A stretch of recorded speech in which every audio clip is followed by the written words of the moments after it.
Hey everybody, this is Denny. And this is James from TDB, bringing you guys episode 124. And so what do we have today, Denny? We have an Essence of Tea. Don't read the actual... This is Essence of Tea. This is a... Black label. Yeah, exactly. 2011, Zhulian.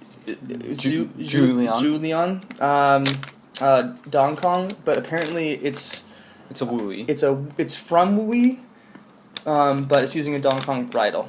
Something like that. Maybe. We'll go with that. So, yeah. We have some amount of tea here, probably around 5 grams. Looks nice and dark, but it also looks like it could get greener. It's got like a really nice smell already. Yeah, so it's from 2011, so we definitely expect the roast to have died down quite a bit. So it's probably a pretty good time to be drinking this, depending on the roasting level. If it was heavy or high roasted, then... Right. 4 years, I mean, you could give it longer if you're really into your Wooey teas, but it's a decent amount of time at the very least.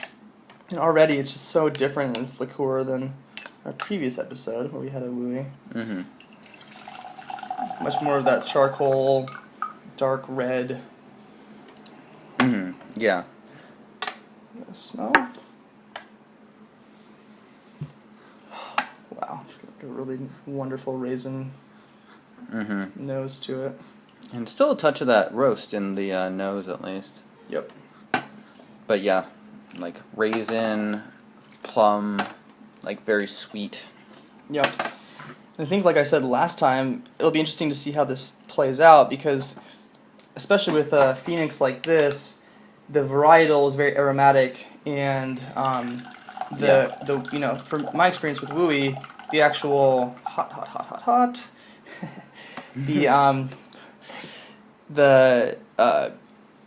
brew ends up being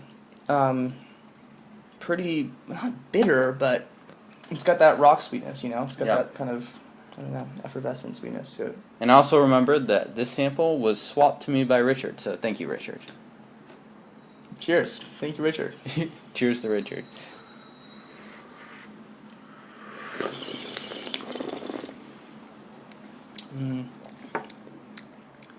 Really fitting into that deep, wooey, mineral, rock, canyon vibe. Oh, so good. Charcoal. Definitely taste the roast. Very warm. Like we talked a little bit about the previous tea about whether it's warming or cooling. I think we would probably unanimously agree on this tea that it has a very warm feel in the mouth. And it's got the roast on it. It's pretty dark, but you can still see a little bit of green in there. It's not really brown per se. Yeah, I mean the aroma is sweet. It's plummy. It's raisiny. It's a bit floral, actually. Let me give it a shot. Yeah. Yeah, I can definitely see that. Yeah, I mean it doesn't. So, and again, I kind of sometimes I bring up on the show what it's not, right? It's not that corn sweet. It's not honey sweet. It's got more of a floral sweetness to it. Maybe a little bit of that hint of fruit. A little bit more of the fruit in the aroma, actually, if I recall correctly. Oh, man. Smells great. Yep. Smells great. I think if you bring this to a session with some of your friends, I think they'll be shocked at the difference between the smell and the taste of this tea, which is one of the reasons that I like Wooey a lot. So. And the aroma, similar to the last one, it's like you pour hot water and you can smell it from back here. The aroma is very obvious. Like you could probably walk in the front door and be like, oh, it smells like Wooey Oolong. Yeah. Yeah. Cheers. Cheers.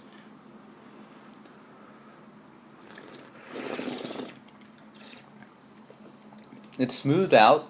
The texturally, I'd say it's especially a lot smoother. It kind of has like this sort of like silky smooth thing going on. It's got good body. Yeah. It's not light. Silky smooth is a good way of describing the texture of it. Just that little like hint of that kind of tip of the tongue, astringency that you'll get from using a gongfu method like this, where it's a lot of leaf. So flash brewed definitely is the way to go for this one. At least with this amount of leaf. Yeah, exactly. Mm-hmm. And I'm getting a little bit more of the roast now than I was earlier. Mm-hmm. And I'm finding in terms of like the aftertaste, it's probably the most activity is sort of like on the roof of my mouth, especially, and it's making me salivate a little bit, which is in general a pretty good sign, as long as it's not like really drying up your mouth. Let me give this just a second longer. I'm trying to get a little bit crazy on this one. See how we do. In your experience, James, with these Wooey teas, do you feel like they?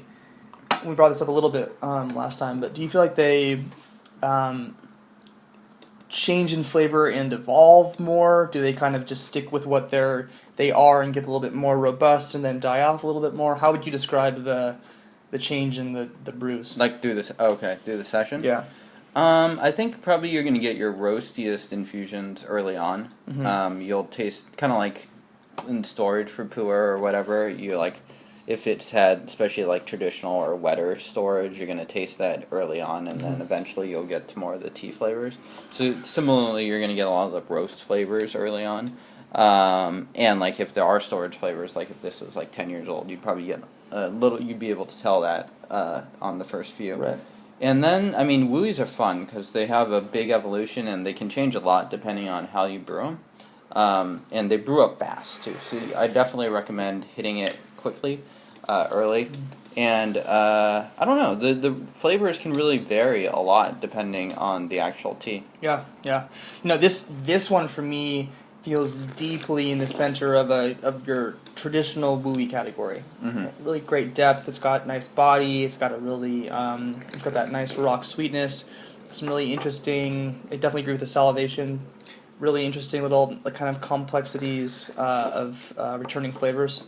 Mm-hmm. But it has that really the last one that we brought on the show was more sweet. It was more floral. It had a little bit more crispness. And this one is a little bit more deep and older tasting. And I can feel like this, it's not quite at the level, but I feel like it's starting to develop some of those dark fruit characteristics and flavors. And that's something that you would probably expect that would be even more enhanced if you were to try this tea in a few more years. Mm-hmm. And I really like it once Wooey teas sort of enter that sort of phase. And that's usually for the medium to heavy roasted Wooey teas. If you age them for, 7 or 8 years, you're going to taste those notes. Yeah, absolutely.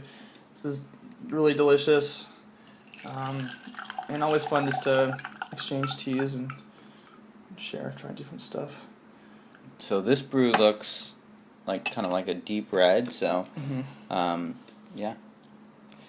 Have you had very good success introducing new people to tea through Wooeys, or?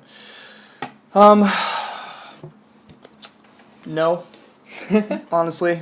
It can be, this flavor profile can be a bit accosting and a little bit too aggressive for some folks. Okay. And especially with, we get steeped in the tradition of brewing a certain way. And so we can really, you and I can really, and a lot of other folks I'm sure who are watching, can really push it.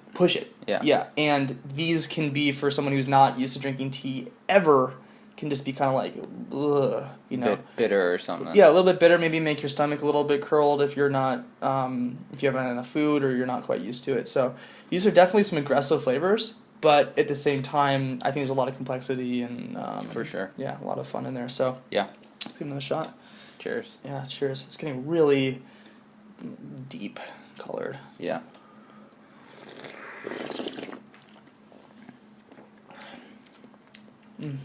So a lot of those characteristic Wooey flavors in this one, a lot of more of the minerals and stuff. Absolutely. A little bit creamy, actually, interestingly. Yeah, definitely just deep on the rock taste. Nice. I found like this is a nice little returning, little raisiny sweetness. Actually, in that flavor profile, actually reminds me a little bit sometimes of some of the aged puer that we brought on the show too. That just a slight little raisin sweetness for some reason. I'm getting that on this too. It's really nice. Interesting. Yeah, I think that might be the start of kind of what I was talking about, sort of that dark plum that will eventually emerge. Yeah. This is great. So, for you folks out there who our big Wooey fanatics, please comment below. Let us know what your favorite Wooeys are. I feel like I'm trying to ask people to comment more. Yeah. I like the comments. You guys And then comment. we're not going to buy it, so you should send it to us. No, I'm just kidding. we don't expect true. that. So true. But this tea is good. I don't know what it sells for, but it definitely was a very pleasing session. And I mean, like, this is an interesting comparison versus the Clover Patch that we had last episode. I would say for me, I definitely prefer these sort of like deeper, darker flavors that we got here. Yeah. And I would say that's kind of a personal preference Right. for me. Yeah, I think both teas were solid for what they were. Really good. This is totally in that category, that Wooey, deep in that Wooey category. If you're someone who's maybe not quite used to Wooey teas, maybe try the Clover Patch from Y2T. Yeah, I would say that's probably more friendly for a beginner. Yeah, I think so. And of course, check out Essence of Tea. Yep. And thanks, Richard. And James, if someone wanted to learn more about tea, what should they do? Yeah, they should come check us out at tdb.org. Hit that subscribe button below. Follow us on the Twitter and the Instagram. And subscribe to our newsletter. And go check out essenceoftea.com. And until next time, guys, cheers. Cheers.